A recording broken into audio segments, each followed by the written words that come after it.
잠깐 같이 기도드리겠습니다.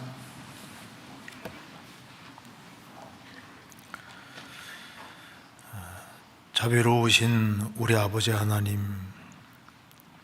마땅히 형벌 받을 수밖에 없는 저희들을 불쌍히 여기시고 주 예수 그리스도의 보배로운 피로 우리의 죄값을 영원히 지불해 주시고 다시는 심판을 받지 않게 해주신 이 크고 놀라운 은혜와 사랑을 인하여 감사를 드립니다. 이 시간 주님의 은혜와 사랑을 입은 사람들이 한자리에 같이 모여 있습니다. 주님께서 이 시간 함께 해주시고 우리의 마음과 생각을 열어 주옵소서. 한 해를 반성하며 또 우리가 또 어떠한 삶을 살아야 할지를 생각하는 귀한 시간 되도록 도와주옵소서. 그리고 일본 중부 동계수련회 인도하시는 이요한 목사님, 또 함께 하시는 모든 일행분들을 주님이 함께 해주시고 일본 전역에 주의 복음이 더 활발하게 증거될 수 있도록 도와주시고 또 전 세계적으로 주의 복음이 증거되는 그 모든 일에 우리 모두가 귀하게 쓰임받도록 도와주옵소서. 이 시간 주 성령께서 함께 해주시고 이 말씀들이 우리 마음속에 교훈이 되도록 역사해 주시고 도와주옵소서. 우리 구주 예수 그리스도 이름으로 기도하옵나이다. 아멘.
사무엘하 12장 찾겠습니다.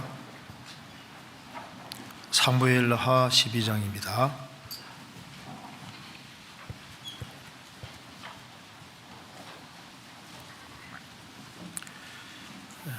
구약 479페이지입니다. 제가 1절부터 읽겠습니다.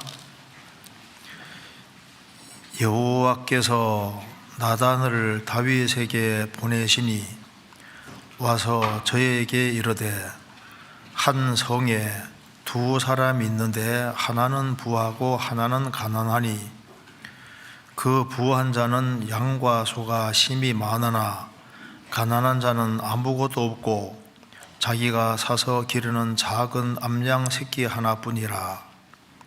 그 암양 새끼는 저와 저의 자식과 함께 있어 자라며 저의 먹는 것을 먹으며 저의 잔에서 마시며 저의 품에 누움으로 저에게는 딸처럼 되었거늘 어떤 행인이 그 부자에게 오매 부자가 자기의 양과 소를 아껴 자기에게 온 행인을 위하여 잡지 아니하고 가난한 사람의 양새끼를 빼앗아다가 자기에게 온 사람을 위하여 잡았나이다. 다윗이 그 사람을 크게 노하여 나단에게 이르되 여호와의 사심을 가리켜 맹세하노니 이 일을 행한 사람은 마땅히 죽을 자라. 저가 불쌍히 여기지 않고 이 일을 행하였으니 그 양새끼를 4배나 갚아줘야 하리라. 나단이 다윗에게 이르되 당신이 그 사람이라. 이스라엘의 하나님 여호와께서 이처럼 이르시기를 내가 너로 이스라엘 왕을 삼기 위하여 내게 기름을 붓고 너를 사울의 손에서 구원하고 내 주인의 집을 내게 주고 내 주인의 처들을 내 품에 두고 이스라엘과 유다 족속을 내게 맡겼느니라. 만일 그것이 부족하였을 것 같으면 내가 내게 이것저것을 더 주었으리라. 그러한데 어찌하여 내가 여호와의 말씀을 업신여기고 나보기에 악을 행하였느뇨. 내가 칼로 햇사람 우리아를 죽이되 암몬 자손의 칼로 죽이고 그 철을 빼앗아 내 철을 삼았도다. 거기까지입니다.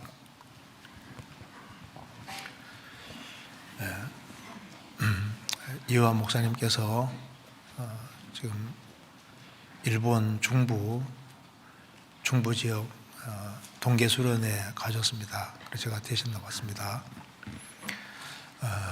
참 일본이 선교하기가 참 어려운 곳입니다. 그래서 일본에 정말 선교가 잘 될 수 있도록 정말 기도해 주시고 또 계속적으로 관심을 가져줬으면 좋겠습니다.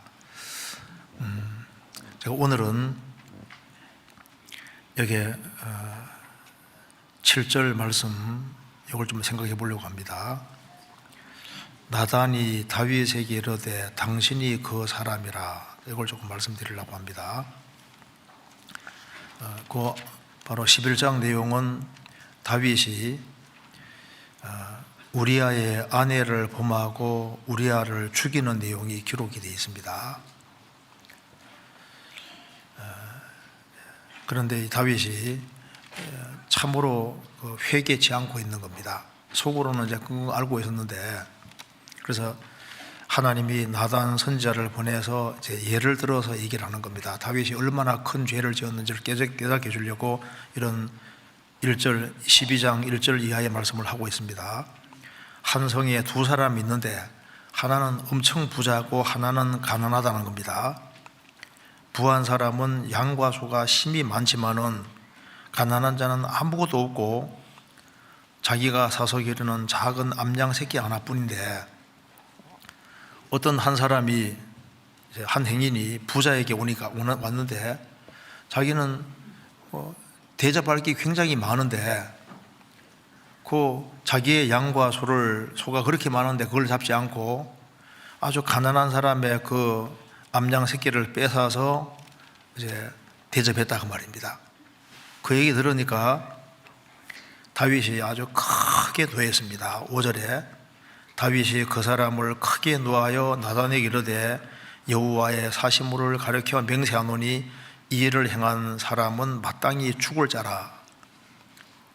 그러니까 이제 나단이 바로 당신이 바로 그 사람이다. 당신이 바로 죽어야 될 사람이다. 당신은 아내도 많지 않냐. 이스라엘 왕입니다. 하나님 말씀하시기를 다윗에게 너가 원하면 이것저것 줄 수 있을 텐데 왜 너가 남의 아내를 빼앗고 바로 남의 아내 남편까지 죽였느냐. 그래서 당신이 바로 이렇게 아주 심각한 죄를 범한 사람이다 하니까 이제 다윗이 13절에서 다윗이 나단에게 이르되 내가 여호와께 죄를 범하였도다 이렇게 말하고 자기 죄를 왕이지만은 인정을 했습니다. 여기 당신이 그 사람이다. 이걸 보면 우리가 뭘 알 수 있습니까? 사람이 자기를 잘 모를 수 있는 거예요. 남이 그런 큰 잘못을 범했을 때 저런 놈은 죽어야 된다 그렇게 생각하는데 자기가 마땅히 하나님 앞에서 심판을 받고 죽어야 될 사람이라는 걸 알지 못하는 겁니다. 다윗은 자기 죄를 철저히 깨닫고 하나님 앞에 자기 죄를 인정하고 그리고 이제 나중에 회복이 됐습니다. 그런데 이 말씀대로 다윗이 우리아를 죽이고 우리아 안에 보면 이것 때문에 엄청난 징계를 받습니다. 그래서 바세바와 다윗이 이제 동침해서 자식을 뵀는데 그 자녀를 주님이 데려가시잖아요. 근데 다윗이 돌이키니까 나중에는 솔로몬을 주시긴 주셨습니다. 그런데 엄청난 징계를 받았습니다. 그래서 오늘 당신이 그 사람이다 이것을 좀 여러 각도로 생각해 보려고 합니다. 좀 찔릴 수도 있는데 근데 이제 당신이 그 사람이다 이것을 이제 우리가 좀 부정적인 측면에서 한번 생각을 해보고 또 긍정적인 측면에서도 생각을 좀 해보도록 하겠습니다. 당신이 그 사람이다. 이건 아주 우리 마음속에 좀 생각을 해보고 할 수 있는 아주 중요한 주제라고 생각이 듭니다. 어떤 손자가 장난삼아 자기 할아버지의 코에다가 치즈를 잔뜩 묻혀놨습니다. 그리고 할아버지가 깨보니까 방 전체가 치즈 냄새인 거예요. 그 다음에 이제 밖에 나가도 치즈 냄새. 그래서 온 동네가 치즈가 가득하다고 판단을 했는데 원인이 어디에 있습니까? 자기 코에 있는 거잖아요. 그래서 우리가 판단 미스를 하는 경우가 너무 많습니다. 자, 당신이 그 사람이다. 그러니까 문제를 주는 사람이 자기인데도 자기가 잘 모를 수 있지 않습니까? 자, 성경 한번 찾아보십시다. 열왕기상 18장입니다. 열왕기상 18장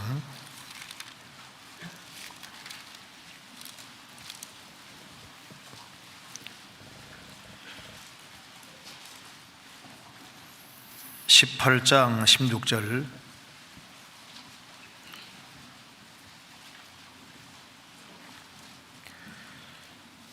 (547페이지입니다) 오바다가 가서 아합을 만나 고함에 아합이 엘리야를 만나려 하여 가다가 엘리야를 볼 때에 저에게 이르되 이스라엘을 괴롭게 하는 자여 내냐?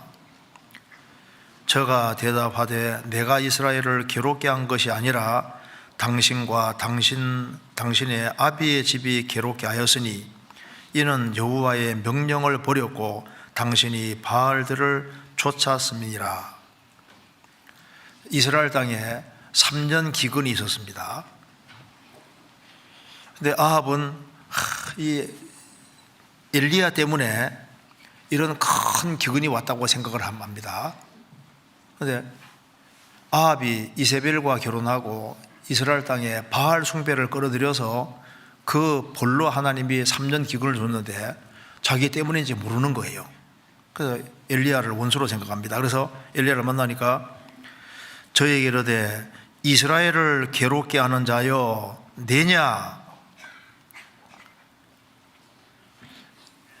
엘리야를 가리켜서 이스라엘을 괴롭게 하는 자여 너냐 하니까 엘리야가 말하기를 내가 이스라엘을 괴롭게 한 것이 아니라 당신과 당신의 아비 집이 괴롭게 했다.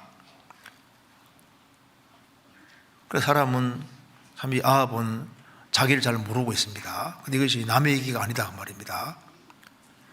우리 욥기에 보면은 욥이 엄청난 재앙을 당하니까 세 친구가 와서 이렇게 변론을 합니다. 욥은 충동을 받아서 하나님에 대해서 여러 가지를 말했는데 하나님께서 뭐라 했습니까? 나타나셔서 이치를 얻게 하는 자가 누구냐. 그러니까 욥이 하나님에 대해 상당히 많은 걸 알고 있었지만은 다 맞는 말을 한 건 아니다 그 말입니다. 욥기 한번 보시겠습니다. 욥기 38장 1절.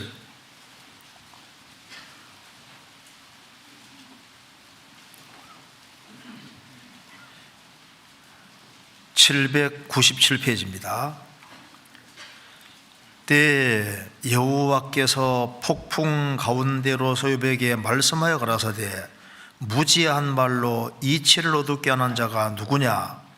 너는 대장부처럼 허리를 묶고 내가 네게 묻는 것을 대답할지니라. 욥도 정말 지혜로운 그 당대 지혜로운 사람이지만은 하나님께서는 나타나셔서 무지한 말로 이치를 얻게 하는 자가 누구냐. 욥을 가리켜서 무지한 말로 이치를 얻게 하는 자가 누구냐. 그래서 하나님에 대해서 많은 걸 안다고 얘기했지만은 그 미흡한 점이 있기 때문에 이렇게 말씀하신 겁니다. 우리가 하나님에 대해서 뭐 교회에 대해서 뭐에 대해서 얘기를 하는데 우리가 얼마든지 미흡한 부분이 있을 수 있는 겁니다. 욥은 당대의 하나님을 가장 잘 아는 사람이지만은 무지한 말로 이치를 얻게 하는 자가 누구냐 이렇게 책망을 받고 있습니다. 그러니까 바로 당신이 바로 그 사람이다. 이걸 한번 부정적인 의미에서 또 긍정적인 의미 두 측면으로 한번 생각을 해보겠습니다. 먼저 판단하는 문제에 대해서 먼저 생각을 좀 해보겠습니다. 마태복음 7장입니다. 마태복음 7장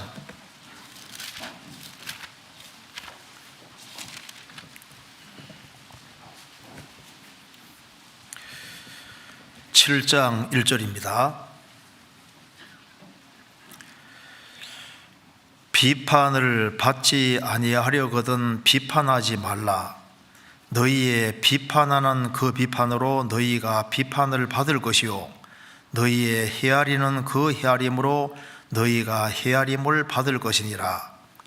어찌하여 형제의 눈 속에 있는 티는 보고 내 눈 속에 있는 들보는 깨닫지 못하느냐. 보라, 내 눈 속에 들보가 있는데 어찌하여 형제에게 말하기를 나로 내 눈 속에 있는 티를 빼게 하라 하겠느냐. 외식하는 자여 먼저 내 눈 속에서 들보를 빼어라. 그 후에야 밝히 보고 형제의 눈 속에서 티를 빼리라. 우리가 주변 사람들을 판단하는 문제에 있어서 자기 주제 파악을 못할 수가 있습니다. 남을 판단하는데 사실은 판단받아야 할 사람이 자기일 수도 있는 겁니다. 무엇이 이렇고 저렇고 얘기를 하는데 바로 당신이 바로 그 사람이다. 당신이 판단받아야 될 바로 그 사람이다. 그럴 수 있는 겁니다. 여기에 비판을 받지 아니하거든 비판하지 말라. 너희의 비판하는 그 비판으로 너희가 비판을 받을 것이요 너희의 헤아리는 그 헤아림으로 너희가 헤아림을 받을 것입니다. 왜 비판이라는 게 생기냐 하면 여기 말씀한 대로 너희의 비판하는 그 비판, 너희의 헤아리는 그 헤아림, 자기 잣대를 가지고 있잖아요. 자기 기준을 딱 세워놓고 그 기준에 따라서 이렇고 저렇고 판단한다고 말입니다. 그러니까 그 기준이 하나님의 기준이 아니고 자기 기준일 수가 있는 거예요. 그러니까 너희가 헤아리는 그 헤아림으로 너희가 도로 헤아림 받을 것이다. 그러니까 자기 잣대에 따라서 판단할 때 자기 잣대로 자기가 판단받을 수 있는 겁니다. 그래서 왜 비판이 많이 생기냐 하면은 자기 기준을 끝까지 고수하기 때문에. 그러니까 하나님 말씀과 하나님 말씀 통해서 봐야 되는데 자기가 지금까지 살아오면서 경험적으로 알고 있는 어떤 기준을 딱 가지고 있어서 그 기준에 근거해 가지고 이제 판단하니까 그게 문제가 될 수 있는 겁니다. 그래서 어찌하여 형제의 눈 속에 있는 티는 보고 내 눈 속에 있는 들보는 깨닫지 못하느냐.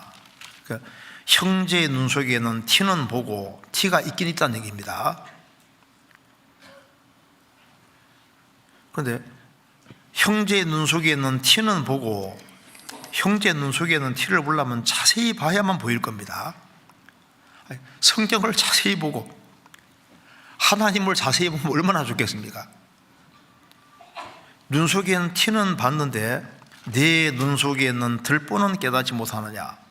그러니까 자기 반성을 안 하는 사람은 남 판단을 많이 하기 때문에 오히려 자기가 바로 판단받을 그 사람이 될 수 있는 겁니다. 보라, 내 눈 속에 들보가 있는데 어찌하여 형제에게 말하기를 나로 내 눈 속에 있는 티를 빼게 하라 하겠느냐. 외식하는 자여, 먼저 내 눈 속에서 들보를 빼어라. 그 후에야 밝히 보고 형제의 눈 속에 있는 티를 빼리라. 그러니까 자기에게는 더 큰 문제가 있을 수 있습니다. 그래서 남을 판단할 때는 당신이 바로 그 사람이다. 자기가 더 판단받아야 될 사람일 수 있다는 걸 생각을 해야 됩니다.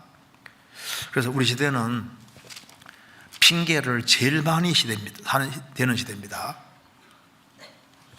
우리 시대에 핑계가 얼마나 많은지 모릅니다. 자기 책임감이 없어졌기 때문에 가장 판단을 많이 하고 비판을 정말 많이 하는 시대가 되어 있습니다. 왜? 다 똑똑해요. 자기 기준을 다 가지고 있습니다. 자기 반성이라는 것이 없잖아요. 그래서 제가 글에 보니까 이런 게 있더라고요. 담배 피우다가 폐암에 걸리면은 자기 책임이 아니고 담배를 팔도록 허용한 국가와 담배를 만들어낸 회사 탓이다. 자기 탓은 하나도 없다 그 말입니다. 피우더라 조금만 피우지. 그래서 어떤 일이 생겼을 때는 원인을 다 남의 탓으로. 그래서 사람들은 죄 짓고 난 다음에도 이것은 유전자 탓이다. 그리고 이제 환경 탓이다. 제도 탓이다. 남의 탓이다. 자기 탓은 하나도 없는 겁니다. 그런데 잘 보면은 잘한 것은 다 자기 탓으로 돌리잖아요. 그러니까 자기 잣대가 정확시를 못한 겁니다. 당신이 바로 그 사람이다. 당신이. 그래서 제가 또 한번 읽어드리겠습니다. 교통에 대해서 내가 차를 사면 생활 필수품이고 내가 사면 사치품이다. 내가 중형차를 몰면 수준에 맞는 것이고 네가 몰면은 과소비다. 내가 차를 갖고 시내에 들어오면 업무상 불가피한 것이고 내가 그런 것은 교통체증을 유발하는 불필요한 행위다. 나의 과속은 운전 솜씨가 좋은 것이고 너의 과속은 난폭운전이다. 핑계를 많이 대잖아요. 제가 성지순례 갔을 때 그 터키에서 이제 가이드가 자꾸 시간이 늦어요. 제 시간에 안 오더라고. 뭐라 그러냐면 인시알라라고, 알라 뜻이라고. 그 이슬람에서는 이제 시간 늦고 해도 그 인시알라, 알라 뜻이다 이렇게 하면 다 통한답니다. 근데 그 터키에서 오래 살아서 그런지 자꾸 시간을 자꾸 늦어요. 자, 근데 기독교는 다릅니다. 기독교는 살아계신 하나님과 이제 관계를 맺는 이제 그런 것이기 때문에 핑계라는 것은 안 통합니다. 하나님 앞에서는 핑계가 통할 수가 없잖아요. 성경 요한계시록 4장에 서랍천사에 대해서 나오는데, 서랍천사는 앞에도 눈이 가득하고 뒤에도 눈이 가득하고 그 다음에 안과 밖이 눈이 가득하다고 했습니다. 그 중에서 안에도 눈이 가득하다. 안에도. 우리는 지금 우리 시대는 많은 사람들이 바깥을 보는 데는 굉장히 밝잖아요. 근데 바깥을 눈은 밝은데 자기를 보는 눈이 너무 없습니다. 자기를. 그래서 자기를 바라보고 말씀에 비춰보면은 얼마나 부족한 것이 많은데 바로 당신이 그 사람이다. 함부로 정죄하는데 그것이 정죄받을 사람이, 판단받을 사람이 자기일 수도 있는 겁니다. 당신이 바로 그 사람이다. 우리가 이것저것 핑계를 많이 대는데 핑계를 자꾸 많이 대면은 신앙이 발전되기가 어렵습니다. 나는 환경 때문에 신앙생활 잘 못한다. 나는 시간이 없어서 신앙생활 잘 못한다. 그런데 환경이 안 좋은 사람 중에도 신앙생활 잘하는 사람 많잖아요. 시간이 없어 신앙생활 못한다. 근데 정말 시간이 없어 신앙생활 못할까? 그런데 시간이 없다고 하는 사람이 또 중요한 결혼식은 또 다 갈 수도 있거든요. 자기가 중요하다고 생각하는 것에 좀 시간 낼 수도 있습니다. 그러니까 뭐 이러저러한 이유를 대는데 그게 이제 실제 핑계가 될 수 있는 겁니다. 그래서 당신이 바로 그 사람이다. 자, 성경 한번 찾아보시겠습니다. 욥기 5장입니다.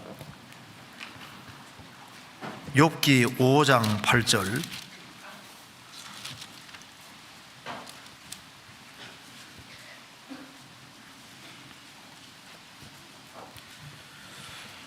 (5장 8절)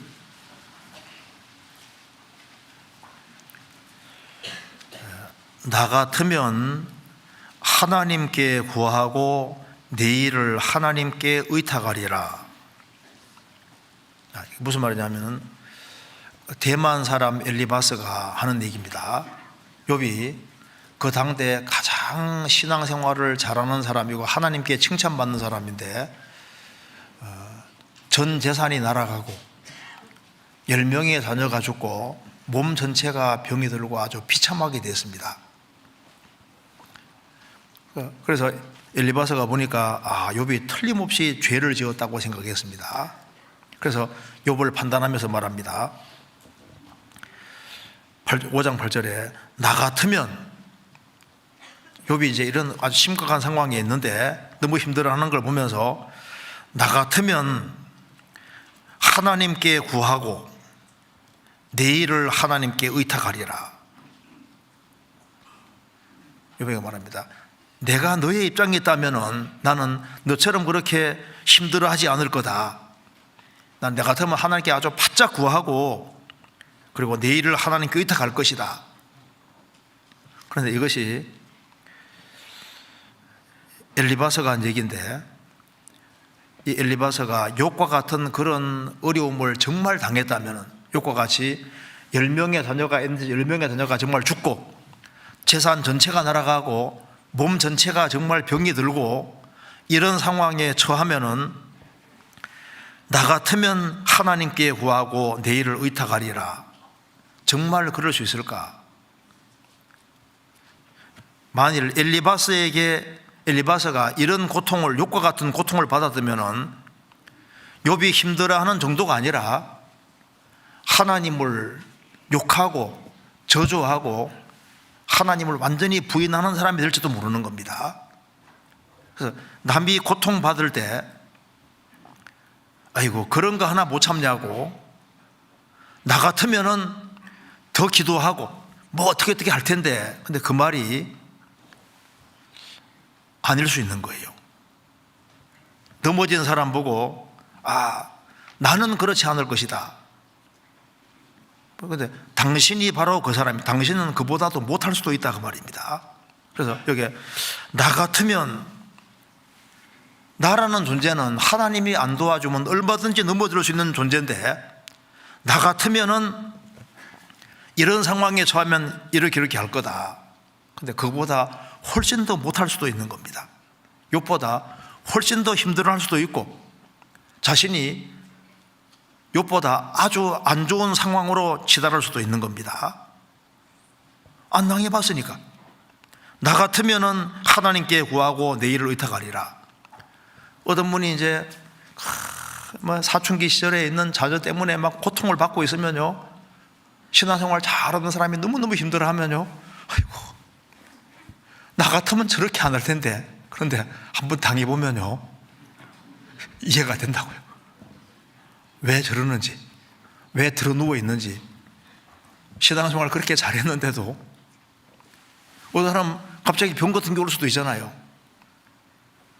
병이 들어서 너무너무 이제 힘들어할 때, 나 같으면 저런 상황 속에서 이렇게 할 텐데. 근데 그것이 부도날 말일 경우도 있을 수 있습니다.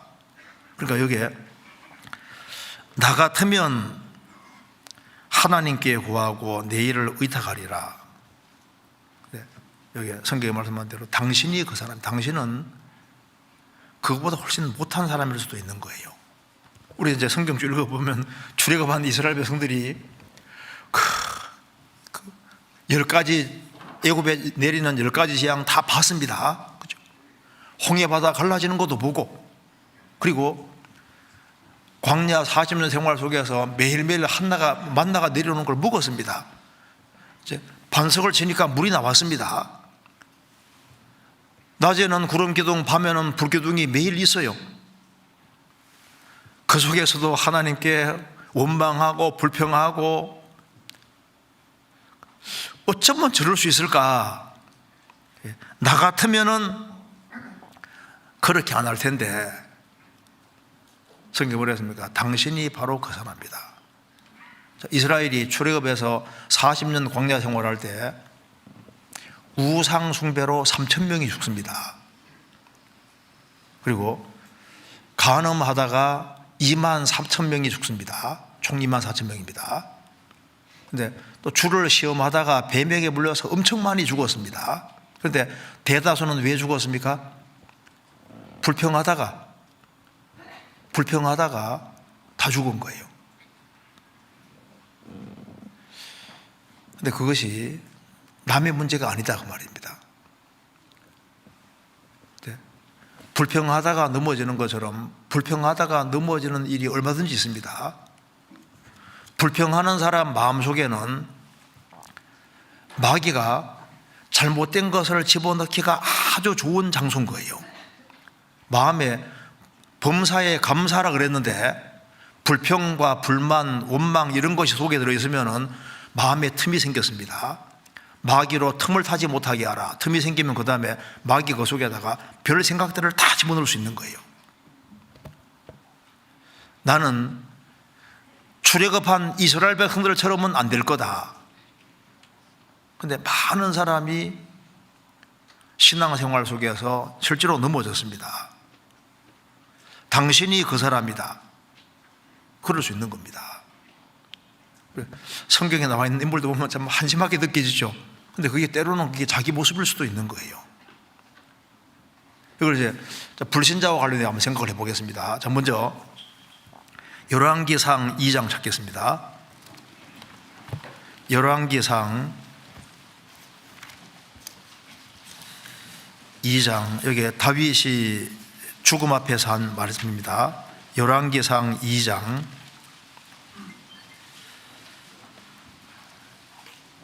1절입니다.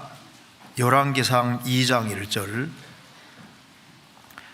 다윗이 죽을 날이 임박함에 그 아들 솔로몬에게 명하여 가로되 내가 이제 세상 모든 사람의 가는 길로 가게 되었노니 너는 힘써 대장부가 되고. 여기에 다윗은 하나님 앞에 크게 쓰임 받은 사람인데 다윗이 이제 죽음 앞에서 말합니다. 내가 이제 세상 모든 사람의 가는 길로 가게 되었다. 세상 모든 사람의 가는 길이 바로 죽음 가리킵니다. 죽음. 역사 속에서 태어난 사람은 전부 다 태어나서 자라고 고생하고 살다가 결국은 죽음을 건너갈 수밖에 없습니다. 그래서 내가 이제 세상 모든 사람의 가는 길로 가게 되었노니 솔로몬에게 너는 힘써 대장부, 남자답게 대장부가 되라고 했습니다. 여기서 이제 세상 모든 사람의 가는 길로 다윗도 간다고 했잖아요. 다윗 같은 그 위대한 사람, 하나님께 쓰임받은 사람도 나도 세상 모든 사람의 가는 길을 죽음으로 간다고 말입니다. 자, 다윗도 죽는다고 얘기를 했는데, 근데 지금 우리 시대에 많은 사람들이 죽음은 자기 모습이 아니라고 생각하거든요. 많은 불신자들이 다른 사람들은 계속 거꾸로져 죽어도 나는 안 죽는다, 죽음은 자기 모습이 아니라고 생각합니다. 성경이 뭐라 했습니까? 당신이 바로 그 사람이다, 나는 저렇게는 안 죽을 거다. 근데 죽음은 아주 가까이 있는 거예요. 모든 사람의 가는 길입니다.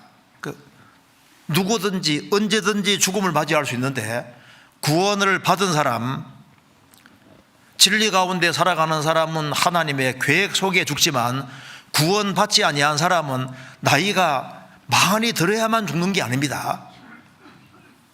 누구든지 언제든 죽을 수 있는 거예요. 성경 한번 찾아보시겠습니다. 전도서 8장, 전도서 8장 5절입니다.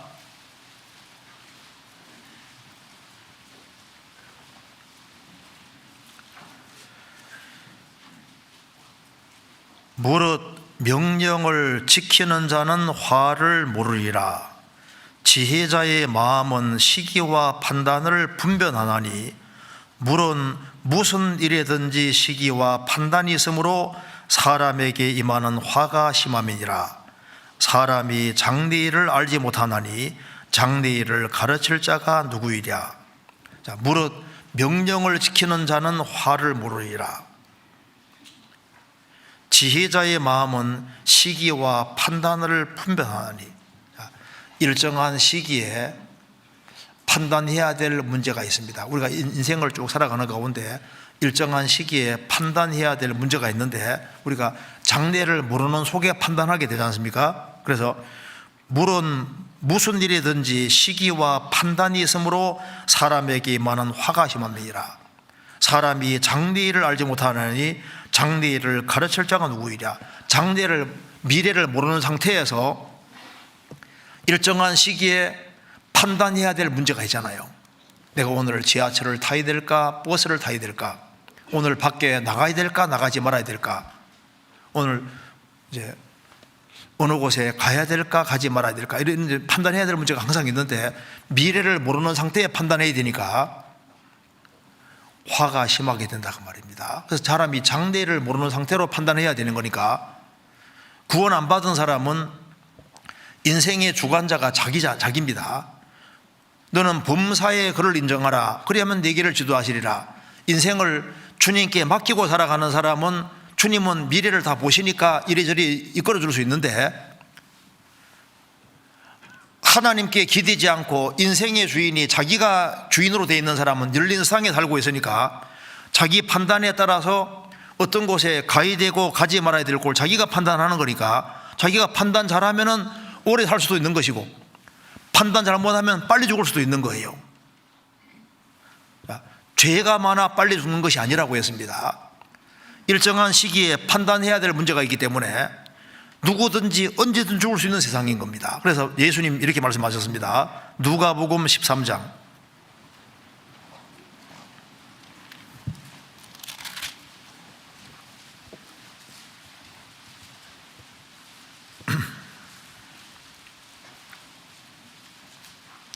13장 1절입니다. 1절. 그때 마침 두어 사람이 와서 빌라도가 어떤 갈릴리 사람들의 피를 저희의 제물에 섞은 일로 예수께 구하니, 대답하여 가라사대, 너희는 이 갈릴리 사람들이 이같이 해 받음으로써 모든 갈릴리 사람보다 죄가 더 있는 줄 아느냐? 너희에게로노니 아니라. 너희도 만일 회개치 아니하면 다 이와 같이 망하리라. 빌라도가 갈릴리 사람 몇 사람을 죽였습니다. 근데 그 피가 하나님께 드리는 이 제물의 피가 티 모양입니다. 섞여진 모양이에요. 그래서 빌라도가 이렇게 나쁜 짓을 했다고 예수님께 말씀하니까 예수님 말씀하시기를, 너희는 이 갈릴리 사람 빌라도 칼에 맞아 죽은 이 사람들이 이같이 해받음으로써 모든 갈릴리 사람보다 죄가 더 있는 줄 아느냐, 죄가 더 많아 죽은 줄 아느냐? 아니다 그 말입니다. 하필이면 빌라도 옆에 있어가 죽은 거예요. 이걸 보고 교훈받으라는 겁니다. 너희도 회개치 아니하면 다 이와 같이 망하리라. 4절, 또 실로암에서 망대가 무너져 치어 죽은 18사람이 예루살렘에 거한 모든 사람보다 죄가 더 있는 줄 아느냐? 너희에게로는이 아니라 너희도 만일 회개치 않으면 다 이와 같이 망하리라. 실로암에서 망대가 무너져 18명이 치어 죽었습니다. 그 치어 죽은 사람이 예루살렘에 거한 모든 사람보다 죄가 더 많아 죽은 줄 아느냐? 아니라는 겁니다. 죄가 더 많아 죽은 게 아니라 하필이면 거기 있어가 죽은 거예요. 너희에게로는이 아니라 너희도 만일 회개치 아니하면 다 이와 같이 망하리라. 사람, 구원을 받지 아니한 사람의 죽음은 언제든지 누구든지 죽을 수 있는 겁니다. 그래서 일정한 시기에 장래를 모르는 상태로 판단해야 될 문제가 있기 때문에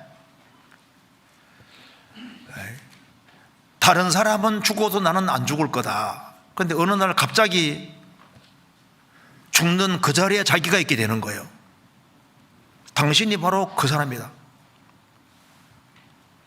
그래서 악인 중에 장수하는 악인도 있습니다. 나이가 적어도 빨리 죽을 수도 있는 거잖아요. 지금 열린 세상에 살고 있는 거예요. 죽음은 남의 모습이 아니다 그 말입니다. 그런데 구원을 받은 사람은 하나님의, 죽더라도 하나님의 계획 속에서 죽는 거예요. 자, 그리고 여기에 또 한 가지, 이제 우리 생을 살아가는 가운데 이런 소리만 듣잖아요. 저런 놈은 지옥 저런 놈은 지옥 가야 된다. 그렇게 생각하는데 자기가 지옥 갈 사람이라고 생각하지 않습니다. 저런 악한 놈이 있나? 저런 악한 사람은 지옥 가야지 이렇게 생각할지 몰라도 자기는 아니라고 생각합니다. 당신이 바로 그 사람이라, 당신이 바로 지옥 갈 그 사람인데 그걸 모르는 거예요. 글을 한번 읽어드리겠습니다. 1997년에 미국에 산 설문조사를 했는데 천국에 갈 가능성이 제일 높은 사람이 누구냐고 이렇게 하니까 응답자 중에 79%가 테레사 수녀를 꼽았다는 거예요. 79%가 테레사를 꼽았는데, 그런데 1위가 누구냐 하면은 무려 87%가 자기랍니다. 자기. 테레사 수녀는 79%. 천국 갈 수 있냐 물었을 때 87%가 자기가 천국 갈 거라고, 자기가. 그러니까 저런 흉악한 사람들은 지옥 가도 나는 지옥 안 갈 거다 이렇게 생각한다니까요. 바로 당신이 바로 지옥 갈 그 사람인데 그걸 모르고 있는 거예요. 이스라엘 사람들이 소돔 고모라 사람들 죄가 많지, 하늘에서 막 불이 내려서 하나님 피만 받아 죽었는데 자기들은 아주 천국 가서 크게 복 받을 거로, 상 받을 거로 생각하고 있습니다. 자기를 잘 모르는 거예요. 마태복음 11장입니다.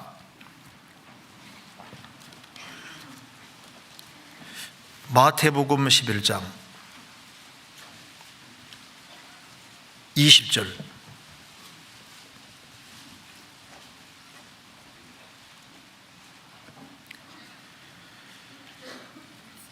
예수께서 권능을 가장 많이 베푸신 고을들이 회개치 아니하므로 그때 책망하시되 화가 있을진저 고라시나 화가 있을진저 베세다야 너희에게 행한 모든 권능을 두로와 시돈에 행하였다면 저희가 벌써 베옷을 입고 제에 앉아 회개하였으리라.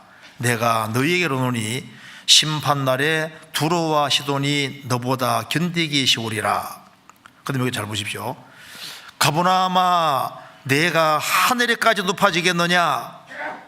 가버나움 사람들은 우리는 천국 가고 좋은 데 갈 거라고 생각하고 있습니다. 내가 하늘에까지 높아지겠느냐. 음부에까지 낮아지리라.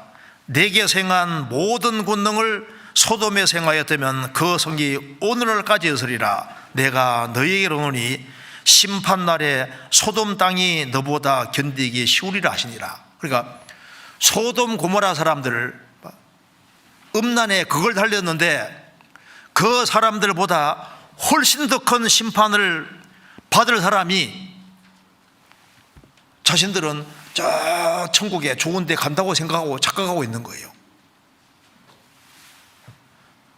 당신이 바로 지옥 갈 그 사람이다. 그걸 모르고 있는 거예요. 그들은 도덕적으로는 깨끗했지만은 예수님의 공생의 당시에 예수님이 행하시는 기적과 능력을 다 봤음에도 불구하고 예수님 배척했잖아요. 그건 도덕적인 어떤 죄보다 훨씬 더 심각하고 큰 죄였던 겁니다. 자, 남을 판단하면서 저런 사람은 지옥 가는데 자기가 지옥 갈 사람인 줄 모르는 사람이 너무 많은 거예요. 당신이 바로 그 사람이라. 성경 로마서 2장입니다.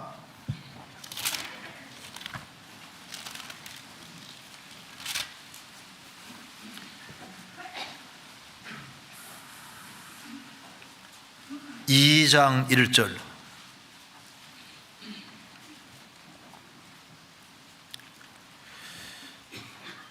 그러므로 남을 판단하는 사람아 물론 누구든지 내가 핑계지 못할 것은 남을 판단하는 것으로 내가 너를 정죄함이니 판단하는 내가 같은 일을 행함이니라.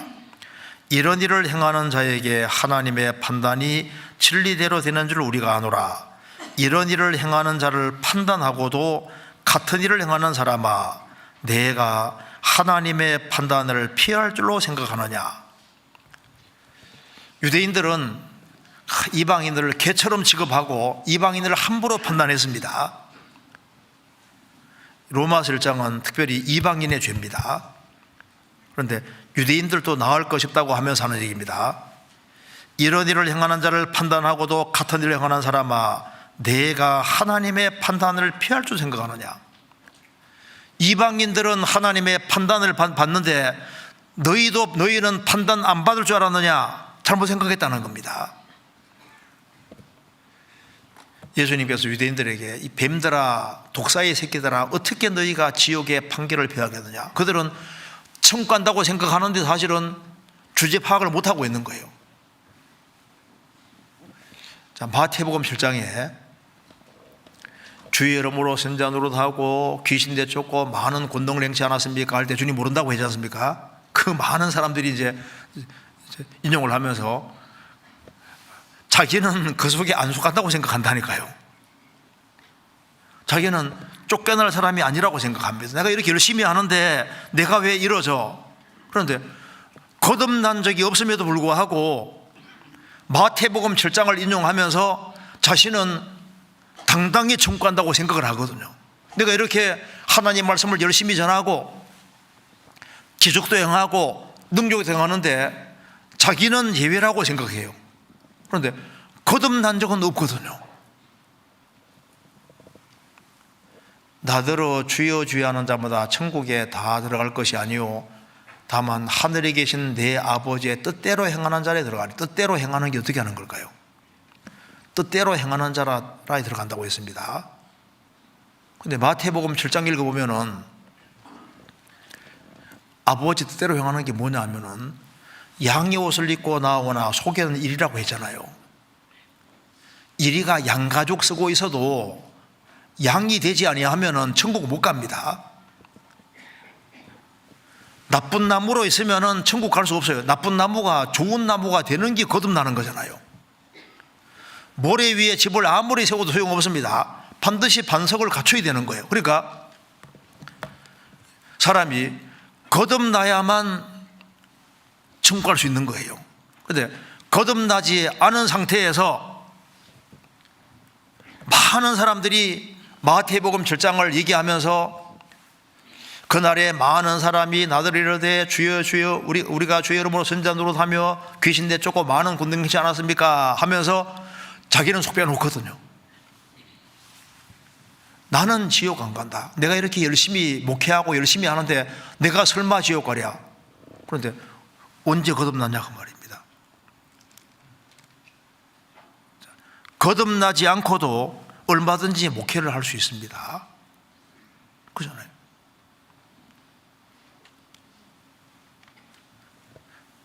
속에는 1인데 양가죽 쓰고 있을 수 있는 거라고. 나쁜 나무인데 좋은 열매를 붙일 수도 있거든요.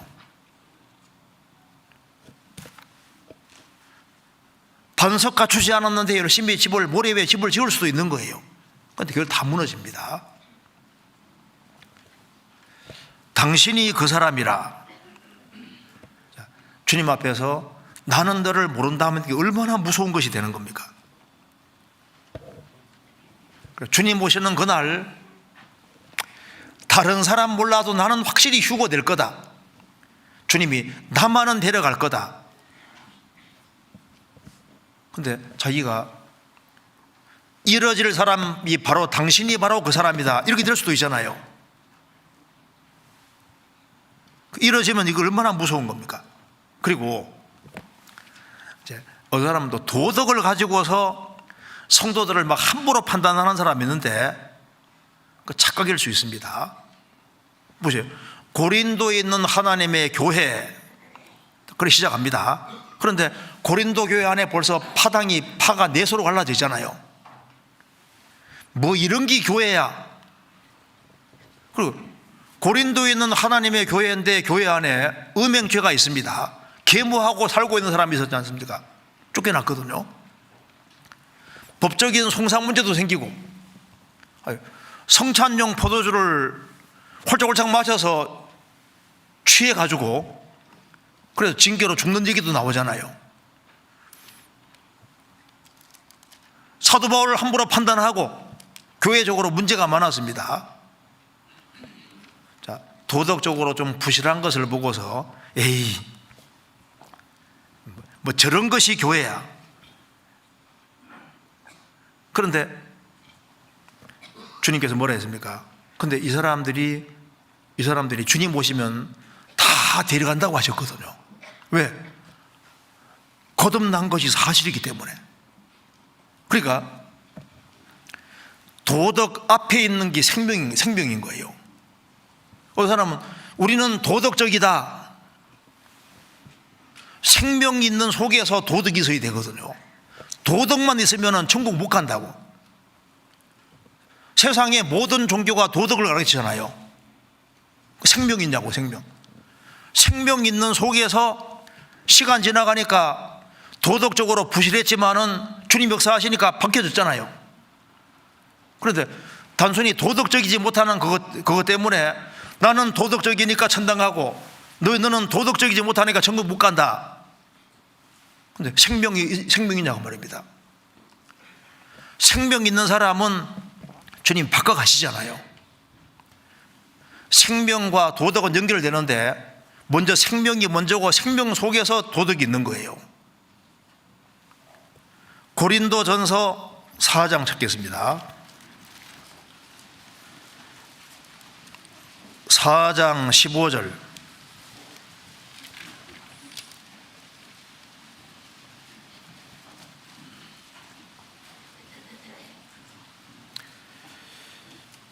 그리스도 안에서 1만 스승이 있으되 아비는 많지 아니하니 그리스도 예수 안에서 복음으로서 내가 너희를 낳았음이니라. 고린도 교회는 복음으로 거듭난 사람들입니다. 그래서 바울 사도가 주님 오시는 그날 주님이 데려가시는 걸 말하면서 고린도전서 15장 찾겠습니다. 51절.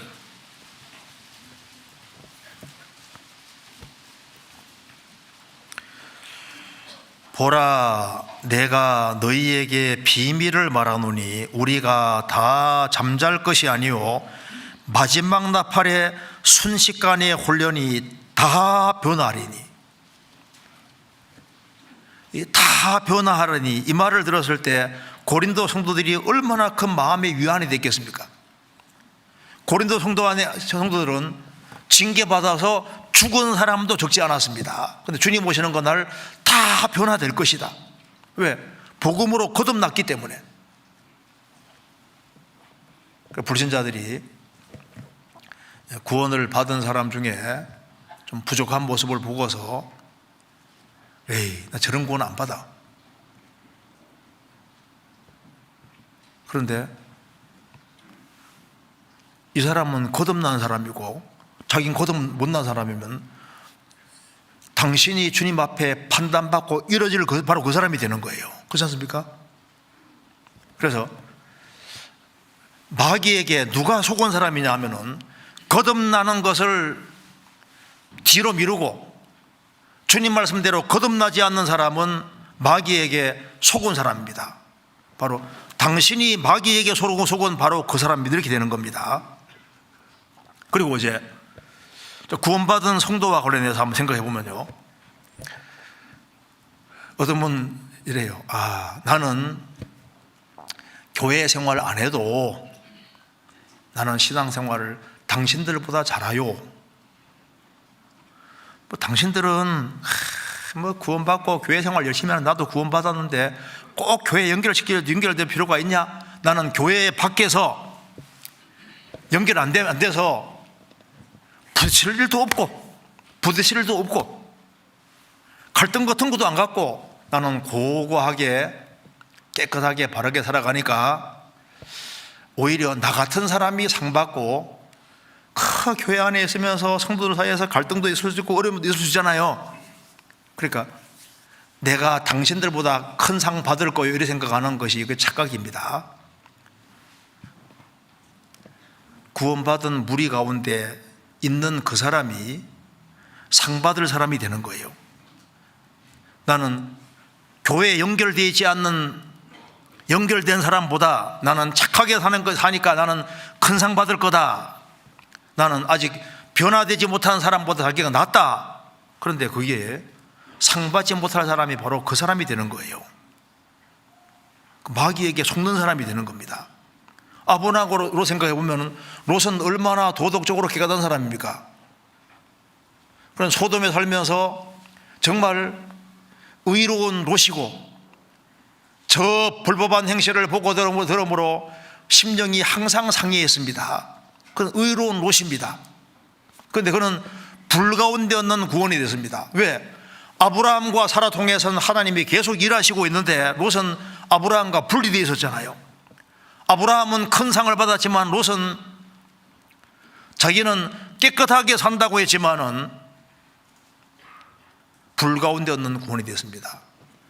그리스도인의 심판대 앞에서 상 받지 못할 사람이 바로 당신이다 그 말입니다. 그래서 이 성경을 보면은 구원받은 사람은 교회에 연결되는 게 굉장히 중요한 문제입니다. 조금 이따 또 말씀드리겠습니다만 이 교회에 연결되고 연결되지 않는 이것이 보통 중요한 문제가 아니에요.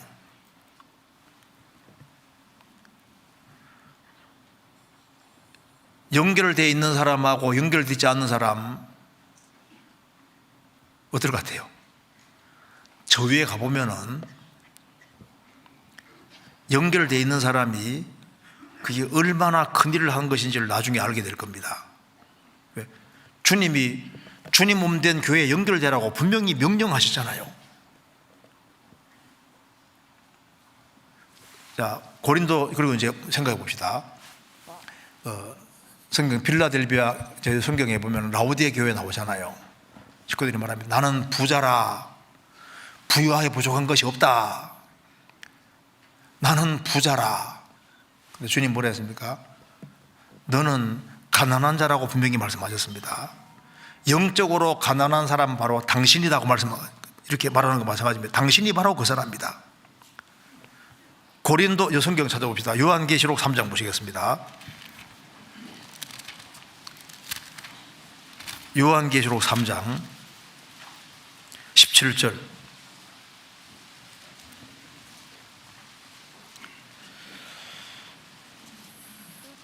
내가 말하기를 나는 부자라 부유하여 부족한 것이 없다 하나 내 곤고한 것과 가련한 것과 가난한 것과 눈먼 것과 벌거벗은 것을 알지 못하도다. 나는 부자다. 부유하여 부족한 것이 없다. 주님 뭐라 하실까요? 가난한 사람은 바로 당신이다. 너다. 이들은 부자라고 했는데 주님께서는 가난하다고 말씀하셨습니다. 18절에 내가 너를 권하노니 내게서 불로 연단한 금을 사서 부유하게 하고,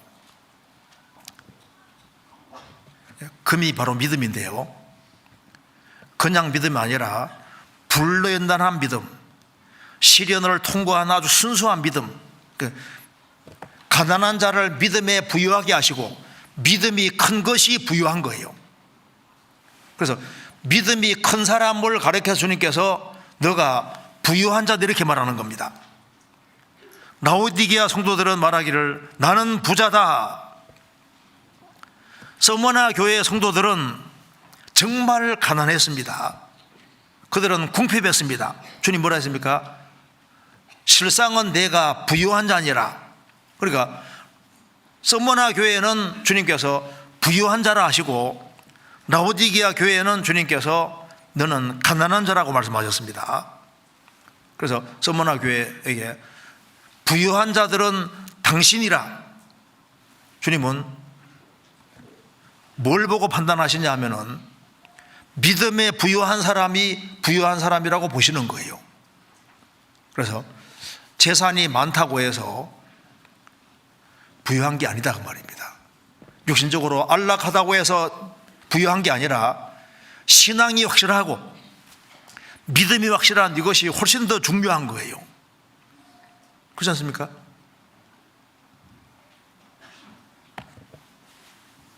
나는 고생스럽게 살아가니까 가난한 자냐? 아니다 그 말입니다. 가난한 자를 믿음에 부유하게 하시고 그래 되잖아요. 그리고 가정생활에서도 엘리 제사장은 엘리의 아들 홈리와 비느하스 둘이 하나님 앞에 곁길로 가는데 그들을 훈계해서 바르게 돌려놓지 않았습니다. 엘리의 아들이 불량자가 됐는데 그게 아버지 책임이 있는 거예요. 그렇지 않습니까? 그래서 여기에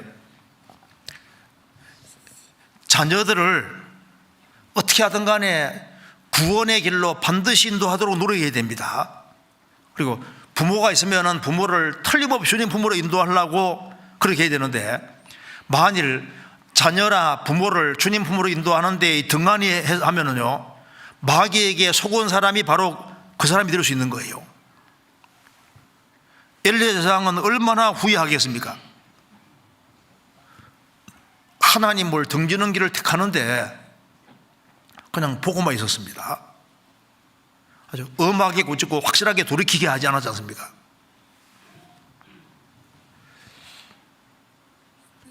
자녀에 대해서, 부모에 대해서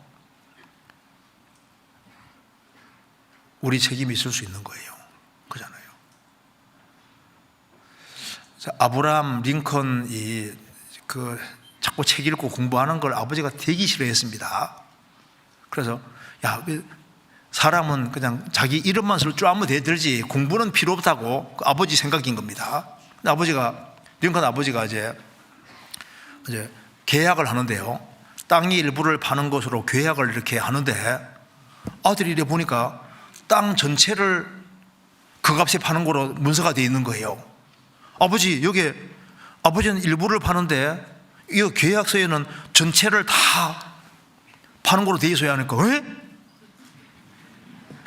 그 다음에 아버지가 놀래가지고 야 공부해 책 읽는 거 그거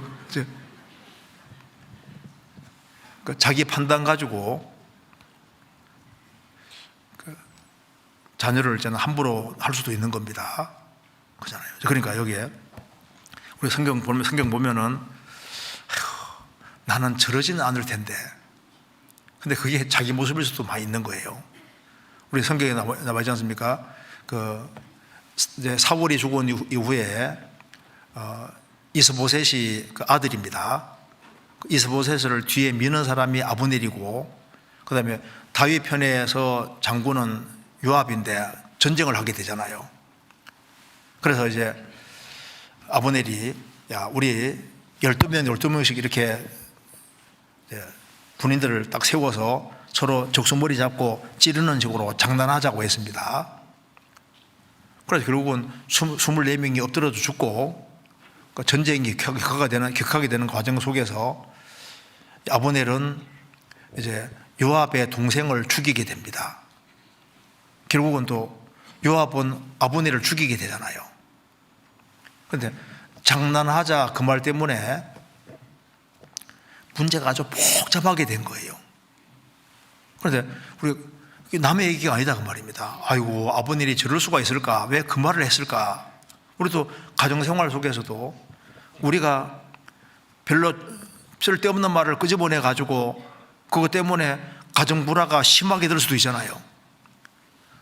자녀와 부모 사이도 아주 안 좋게 될 수도 있고, 그러니까 이제 그 조그만한 말 때문에 가정생활 속에서 큰 문제가 생길 수도 있는 겁니다. 자, 이 성경에 나와 있는 것을 보면은 우리가 이게 남의 모습이 아니라 우리 모습일 수 있기 때문에 성경에 다 기록을 해 놓은 거예요. 우리 신앙생활 가운데 이런 거 있지 않습니까? 솔로몬 같은 사람이 어떻게 해서 저렇게 지혜도 큰데 어떻게 해서 이렇게 나중에 하나님 앞에서 이렇게 점점 마음이 멀어졌을까? 나는 저렇게는 안 될 것이다. 근데 그것도 장담할 수가 없습니다. 왜냐하면 성경 한번 찾아보시겠습니다. 여기 열왕기상 3장 보겠습니다. 열왕기상 3장 3절입니다.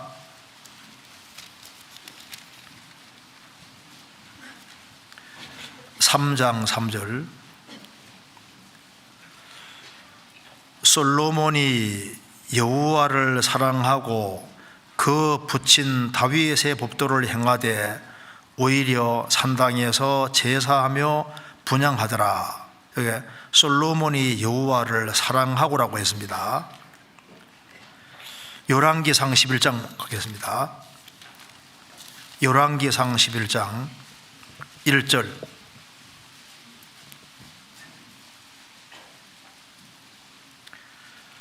솔로몬 왕이 바로의 딸 외에 이방의 많은 여인을 사랑하였으니 곧 모압과 암몬과 에돔과 시돈과 헷 여인이라.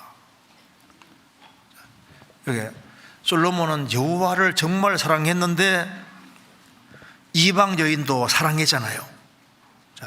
두 개 사랑하는 게 생기니까 시간이 점점 지나가면서 그 뒤에 보면은 솔로몬의 마음이 하나님과 점점 멀어지게 되고 결국은 우상에게 절하는 일까지 벌어집니다. 그리고 나라가 두 쪽까지 납니다. 그러니까 솔로몬이 주님과 점점 멀어지게 된 일이 뭐냐면은 주님만 사랑해야 되는데 두 가지를 사랑하는 것이 생기면은 우리도 신앙생활 속에서 솔로몬 같은 길을 걸을 수도 있는 거예요. 남의 얘기가 아니다 그 말입니다. 그래서 이런 일이 생기지 않기 위해서는 다윗은 책망받았을 때 확실하게 돌이켰습니다. 회개하고 정말 돌이켰습니다. 우리 신앙생활도 마찬가지입니다. 그래서 돌이키니까 하나님께서 솔로몬이라는 아들을 주셨잖아요. 회개하는 사람에게는 주님이 돌이키는 사람에게 축복도 줄 수 있는 겁니다. 자, 그런데 이제 시간이 많지 않으니까 이제 이걸 좋은 의미로 한번 바꾸어 생각을 해보겠습니다. 좋은 의미로. 좀 부정적인 의미로 얘기했는데 좀 긍정적인 의미로 생각해 보겠습니다. 우리가 삶을 살아가는 가운데서 야, 저 사람은 참 큰일을 하네, 세상에서. 어떤 사람은 대기업을 일구기도 하고 참 국가적으로 큰 공도 세우고 큰일을 하는데 나는 인생이 왜 요 모양 요 꼴이냐 생각할지 몰라도 무엇이 큰일인 줄 아시죠? 그리스도를 믿고 구원받은 것이 얼마나 큰일인지 모릅니다. 그러니까 창조주 하나님을 믿고 하나님께서 보내신 예수 그리스도를 바로 알고 믿은 이것만큼 큰일은 없는 거예요. 그러니까 하나님을 믿어준다는 것이, 이게 예수님을 믿어준다는 게 보통 큰일이 아닌 겁니다. 믿고 구원받은 사람은 정말 큰일을 한 사람이 되는 거예요. 하나님의 목적이 달성된 거니까 얼마나 큰일입니까? 나폴레옹이 부관과 같이 아주 큰 좋은 호텔에 음식을 먹으러 갔습니다. 음식을 다 먹고 난 이후에 이제 부관이 지갑을 딱 뒤지니까 지갑을 안 가져온 거예요. 나폴레옹이 내가 내지 하고 했는데 나폴레옹도 안 가져왔습니다. 난처하게 됐잖아요. 물론 서로 이제 나폴레옹 황제인지 몰라보게 한 겁니다. 몰라보게 해서 평상복 입고 간 거예요. 그래서 이제 지배인에게 부관이 말합니다. 우리가 지갑을 놓고 와서 그래서 얼른 가서 가져오겠다고 하니까 이래 보더니만 멀쩡하게 생기긴 생겼는데 내가 당신을 어떻게 믿어? 내가 당신을 어떻게 믿냐고 막 핀잔 주면서 아주 말을 과격하게 하니까 한 여기 호텔 직원이 이 사람들 둘은 믿을 만한 사람 같이 보이는데 왜 그렇게 생각하냐, 그렇게 말하냐고, 돈 금방 갖다 준다고 하지 않냐고 하면서 이제 그 호텔 직원이 대신 돈을 지불했습니다. 돈 가져온다고 하니까. 그래서 한참 후에 그 부관이 달려와서 얘기를 합니다. 호텔 이제 그 값을 지불하면서 이 호텔 값이 얼마요? 얼마만 팔겠소? 물으니까 내가 3만 프랑 주고 샀으니까 4만 프랑이면 팔지요. 당장 계약합시다 해가지고 서명을 딱 하고 호텔 직원에게 그 호텔을 넘겨줬습니다. 그래서 뭘 했는지 아시죠? 뭘 했을까요? 나폴레옹 황제를 믿어준 대가네. 나폴레옹 황제였던 거예요. 자, 그러니까 봐요. 나폴레옹 황제인데 이 사람이 믿을 만한 사람이다. 그것 때문에 호텔을 인수받았잖아요. 우리가 큰 일을 해서야만 큰 일을 한 것이 아니라 구원을 확실히 받은 사람은 주님 앞에서 정말 큰 일을 한 사람인 거예요. 믿은 이유 때문에 바로 당신이 천국 갈 바로 그 사람이다, 그 말입니다. 믿는 것이 얼마나 큰일인지 몰라요. 믿고 영생 얻는 것이 하나님의 뜻입니다. 나는 믿은 것밖에 없는데요, 그 믿음으로 천국 가는 겁니다. 십자가 배에 죽어가던 강도 한 사람 구원받았습니다. 너가 오늘 나와 함께 낙원에 있으리라. 그래서 그리스도를 믿는 것이 하나님, 그 믿는 것을 하나님은 아주 큰 일로 보시는 거예요. 크게 보시는 겁니다. 인생에서 대기업을 일궈야만 큰일을 한 것이 아니라 예수님 믿고 구원받았으면 주님 볼 때는 주님이 그걸 아주 큰일을 하신 것으로 보시는 거예요. 우리 성경 속에 요나단의 아들 무비보셋 알지 않습니까? 근데 그가 양발을 다 절었지만은 다윗 상에서 평생 먹고 삽니다. 요나단과 언약을 맺었기 때문에 은총을 받아서 그렇게 하는 거예요. 무비보셋은 양발 다 저는데 다윗 상에 먹고 마시니까 참 복되다. 우리는 비참한 죄인이지만은 주님 식탁에서 같이 먹고 마실 수 있는 특권이 우리에게 주어져 있는 거예요. 무비보셋보다 우리가 훨씬 더 큰 은총을 받고 있는 사람이 우리입니다. 그렇잖아요? 바로 예수 그리스도로 말미암아 우리가 구원을 받고 주님의 식탁에서 같이 먹고 마시고 운명과 고락을 함께 할 수 있는 아주 특별한 특권이 우리에게 주어져 있는 겁니다. 우리가 믿음으로 구원받고 믿음으로 행할 때 주님께로부터 칭찬을 받을 사람이 바로 당신이 바로 그 사람이다, 이렇게 말할 수 있는 겁니다. 믿음으로 구원받았을 때, 믿음 가운데 행할 때 주님께 정말 칭찬받는 사람으로서 그 사람이 될 수 있는 겁니다. 과부가 부자는 풍족한 중에서 돈을 많이 넣는데 가난한 과부는 1,000원도 안 되는 돈을 집어넣었을 때 주님 뭐라 하셨습니까? 제일 많이 넣은 사람이 이 과부라고 해서 당신이 바로 그 사람이다. 제일 많이 넣은 사람이다.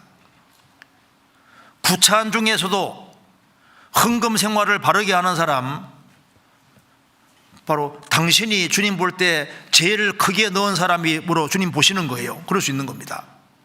우리 학위 수양회 할 때 보면은 봉사하는데 막 얼마나 열심히 하는 사람인지 모릅니다.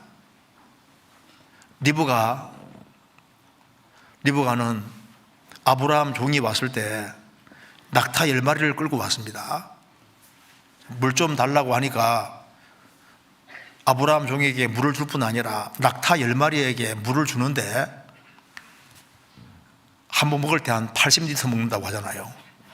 그럼 10마리면 800리터를 먹여야 되는데, 그럼 이거 물을 먹이려면 적어도 한 2시간 이상 이렇게 일해야만 되는 겁니다. 물 좀 달라고 했는데 아주 낙타까지 물을 다 주는, 보니까 넘치는 수고를 하잖아요.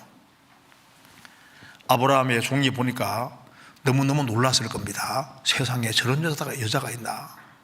우리 교회 안에 보면요, 봉사를 하는데도 정말 봉사시킨 것뿐 아니라 더 적극적으로 희생적으로 하는 사람이 있습니다. 전도도 하는 거 보면 뭐 얼마나 적극적으로 하는 사람이 있는지 모릅니다. 아브라함 종은 성령의 그림자가 되는데 아브라함 종이 보고 놀랐을 겁니다. 그처럼 교회 안에서도 성령께서 보시고 놀라는 사람도 있을 겁니다. 세상에 저렇게 리브가처럼 저렇게 봉사하는 사람도 있네, 저렇게 수고하는 사람도 있네. 우리가 그럴 수도 있는 겁니다. 우리 교회 안에 어떤 사람은 가이와 같이 형제자매들을 대접을 잘하는 사람, 당신이 바로 그 사람이다.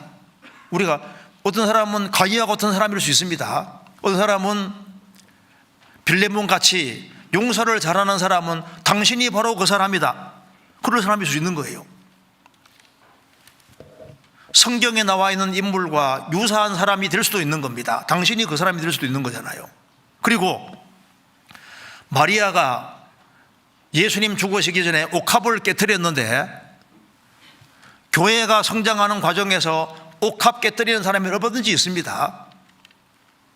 당신이 바로 마리아 같은 사람이다, 이렇게 말할 수 있잖아요. 우리가 생각할 때 누가 역사의 주인공이라고 생각이 드세요? 성경 안에 막 위인, 이제 세상에는 위인전 같은 거 보면 위인들이 많지 않습니까? 역사의 주인공들이 누굴까요? 아브라함이 갈대아 우르에 나올 때, 아휴, 아브라함 하나님 믿느라고 그 정동 고장 다 버리고 가나안 땅으로 가네. 그런데 하나님 말씀을 따라 가나안 땅으로 가는 그 아브라함이 역사의 주인공인 거예요. 그렇지 않습니까? 애굽에 살다가 출애굽하는 이스라엘 백성들이, 그들이 바로 역사의 주인공입니다. 애굽이 주인공이 아니라 출애굽하는 이스라엘 백성들이 역사의 주인공입니다. 예수님 당시에 누가 역사의 주인공입니까?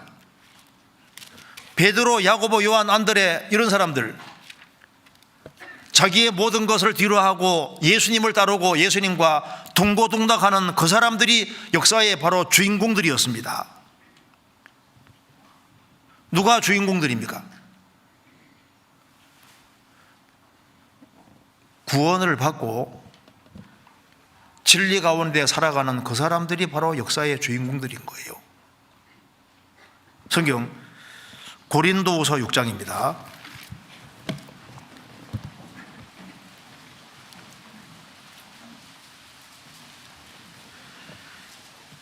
6장 9절입니다.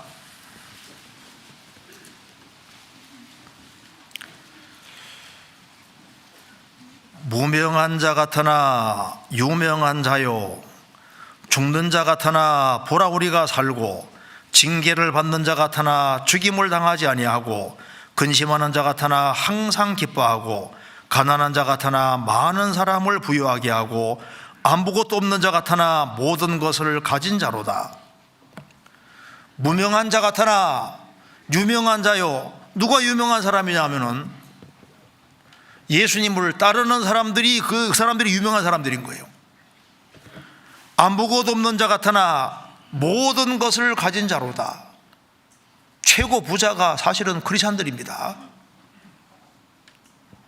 그리스도를 소유한 사람은 다 소유한 사람이 되는 거예요.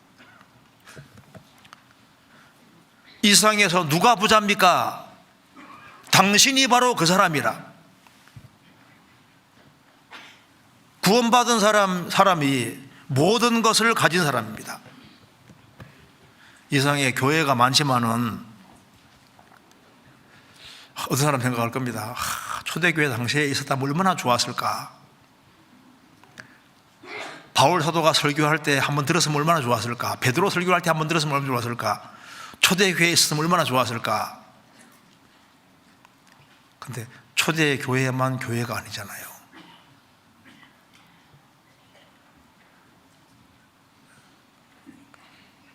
우리 교회도 보통 교회가 아닙니다.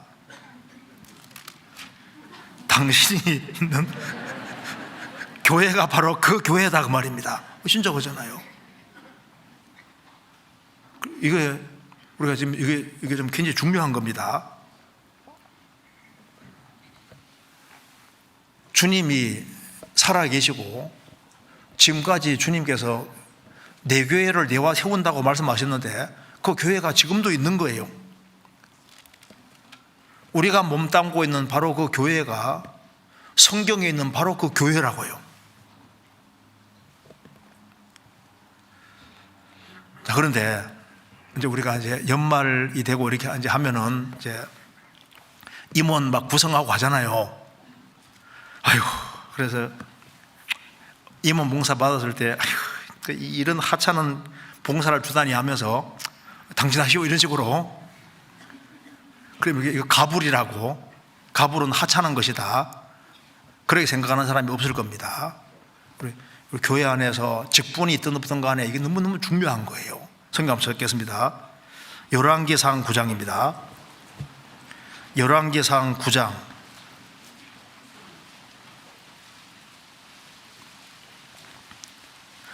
9장 9장.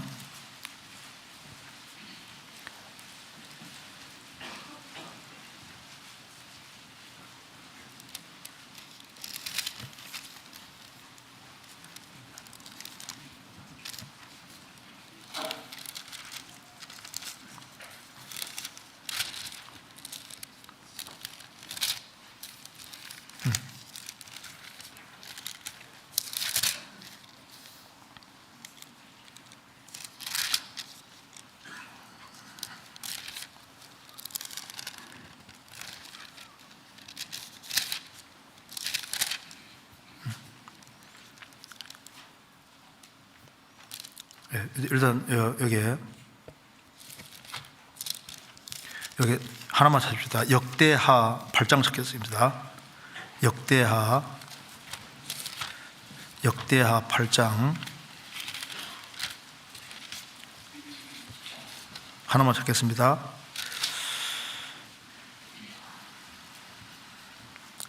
8장 2절입니다. 2절.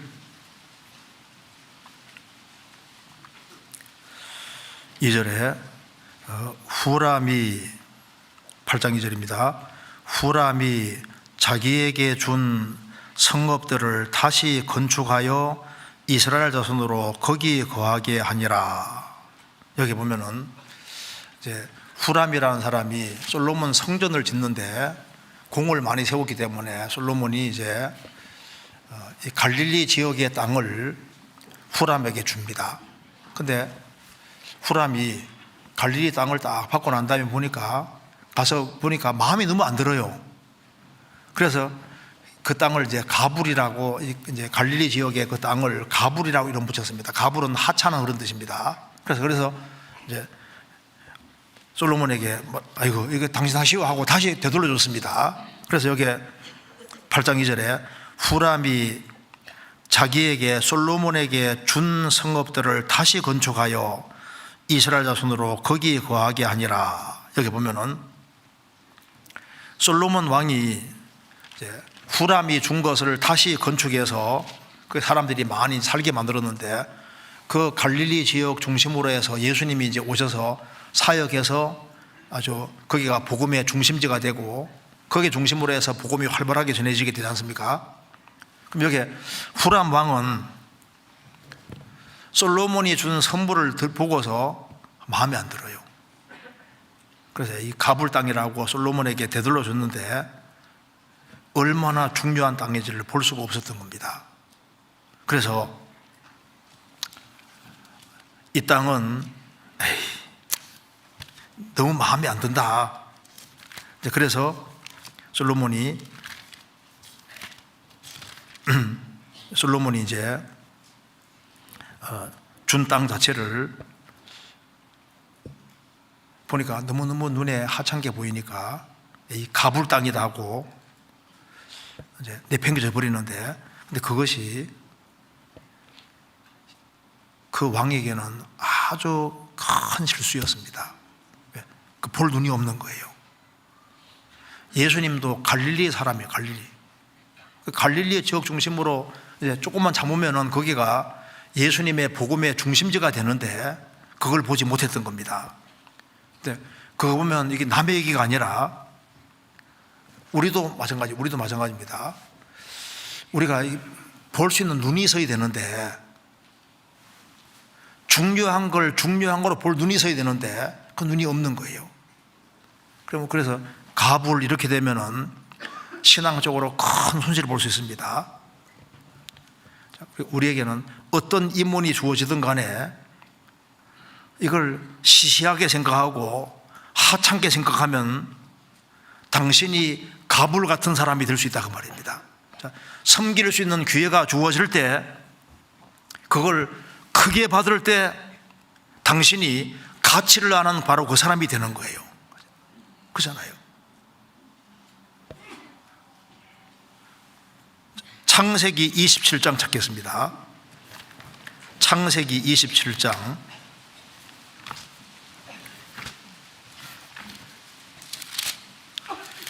창세기 27장 39절입니다.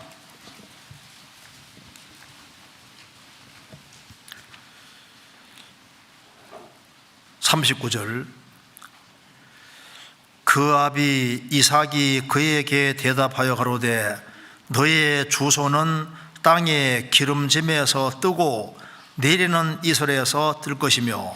자, 에서에 대한 축복인데,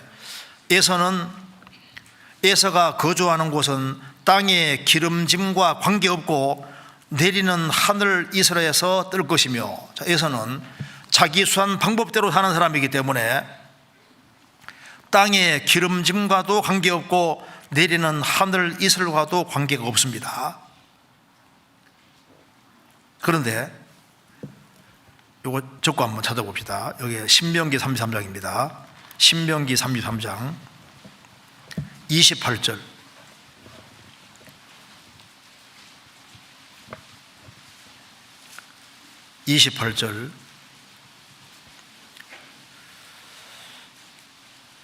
이스라엘이 안전히 거하며 야곱의 샘은 곡식과 새 포도주의 땅에 홀로 있나니 곧 그의 하늘이 이스를 내리는 곳에로다.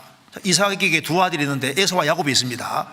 그런데 에서는 하늘에 이스를과는 관계가 없는 곳에 산다 그 말입니다. 그런데 야곱은 하늘에 야곱과 야곱 자손은 하늘에 이슬이 내리는 바로 그곳에 있다고 하잖아요.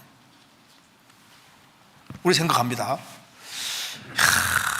이슬은 은혜의 그림자인데 에서는 자기 힘으로 사니까 하나님 은혜 없이 사는 사람이잖아요. 이스라엘 백성들에게 야곱 자손에게는 이슬이 내려오는 것처럼 하나님 은혜가 내려오는 곳인데 나도 하나님 은혜가 내려오는 곳에 있으면 얼마나 좋을까.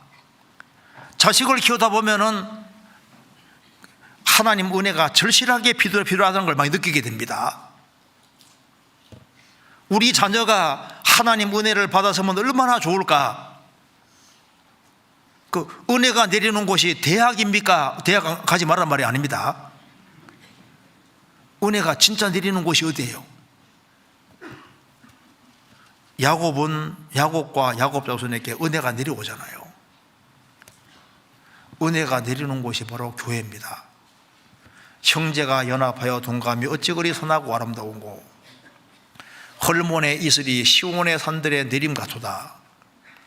그 이슬이 내리는 곳이 형제가 연합하여 동거하는 그곳에 은혜가 바로 내리는 곳입니다. 그래서 공동체 안에 구원받은 무리 가운데 있는 사람은 바로 은혜를 받는 그곳에 있는 사람이 되는 거예요. 에서는 이슬과 없는 곳이고 야곱은 이슬이 내리는 곳이잖아요. 구원받은 무리 가운데 거하는 게 중요한 겁니다. 그리고 누가 상 받을 사람일까요? 자기 위치를 잘 지키는 사람은 바로 당신이 바로 상 받을 사람입니다. 이렇게 되는 겁니다. 시편 134편입니다. 시편 134편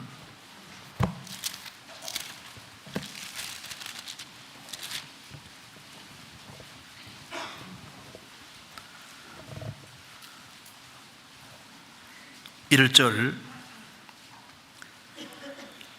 밤에 여호와의 집에 섰는 여호와의 모든 종들아 여호와를 송축하라. 성소를 향하여 너희 손을 들고 여호와를 송축하라. 천지를 지으신 여호와께서 시온에서 내게 복을 주실지어다. 밤에 여호와의 집에 섰는 여호와의 모든 종들아. 여호와의 집, 신약시대는 교회입니다. 여호와의 집에 버티고 서 있는 사람, 그리고 밤에도 서 있는 사람, 인생의 어두운 밤에도 자기 위치를 잘 지키고 서 있는 사람은 천지를 지으신 여호와께서 주실 복을 받을 사람인 겁니다. 바로 우리가 자기 위치를 끝까지 잘 지키고 있으면은 당신이 바로 칭찬받을 그 사람이다. 그리고 우리가 믿음으로 구원받고 믿음으로 이겨나가고 시련을 잘 통과할 때 그 사람이 바로 주님 앞에 칭찬받을 바로 그 사람인 겁니다. 베드로전서 1장 7절에 너희 믿음의 시련이 불로 연단하여도 없어질 금보다 더 귀하여 예수 그리스도에 나타나실 때 칭찬과 영광과 존귀를 얻게 됩니다. 칭찬과 영광과 존귀를 누가 얻습니까? 믿음의 시련을 잘 통과하는 사람, 시련이 있지만은 그걸 잘 통과하는 사람, 그 사람은 주님 앞에 바로 당신이 칭찬받을 바로 그 사람입니다. 이렇게 말할 수 있는 겁니다. 자기 위치를 잘 지키고 있는 사람, 인생의 어두운 밤에도 자기 위치를 잘 지키고 있는 사람, 환난과 시련 속에서도 그 시련을 잘 통과하는 사람, 그런 사람이 칭찬받을 사람이 되는 겁니다. 그리고 세상에 참 이자 불리는 사람들이 많이 있죠. 이자. 돈을 조금 투자했는데 막 대박이 나서 막 어마어마하게 돈을 많이 버는 사람 있잖아요. 근데 사실은 이자를 불리는 사람이 누군지 아시죠? 크리스천들인 거예요. 투자를 제일 잘하는 사람, 세상에 투자 잘하는 사람이 있습니다. 어떻게 투자를 잘하는지 막 돈을 막 끌어 모아요. 자, 그런 사람이 투자 잘하는 사람이 아니라 진짜 이자를 엄청 많이 받는 사람들이 있는데 그리스도 예수 안에 투자하는 사람이 이자를 가장 많이 불리는 사람입니다. 예를 들어서 서울교회당 지을 때 헌금을 100만 원 한 사람이다 합시다. 그럼 여기 구원받은 식구들을 계속 모일 때마다 이 장소가 활용될 때 그게 이자가 붙습니까 안 붙습니까? 100만 원으로 끝나는 게 아니라 거기에다 이자가 계속 붙잖아요. 그러면 이제 94년 5년 지어졌으니까 지금 세월이 많이 지났죠. 그동안 이 교회당이 활용돼 가지고 사람들이 이제 구원을 받고 여기저기 연결돼 가지고 계속 연결돼서 해외하고 다 연결됐으니까 100만 원 헌금했으면 100만 원 헌금한 것이 그 이자가 붙어가지고 지금까지 계속 붙어서 여기저기 연결돼가지고 해외까지 연결되고 하는 거니까 나중에 주님 앞에 가보면요 대박 나는 거예요. 자, 내가 구원받은 식구들에게 누구하고 교제했는데 이 사람이 신앙이 잘 섰습니다.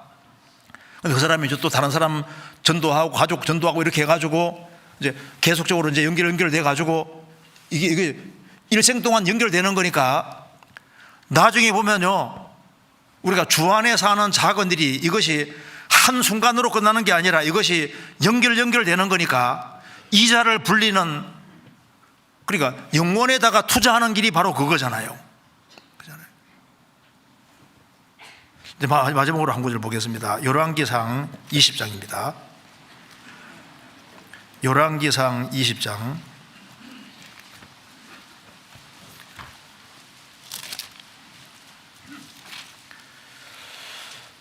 20장 11절.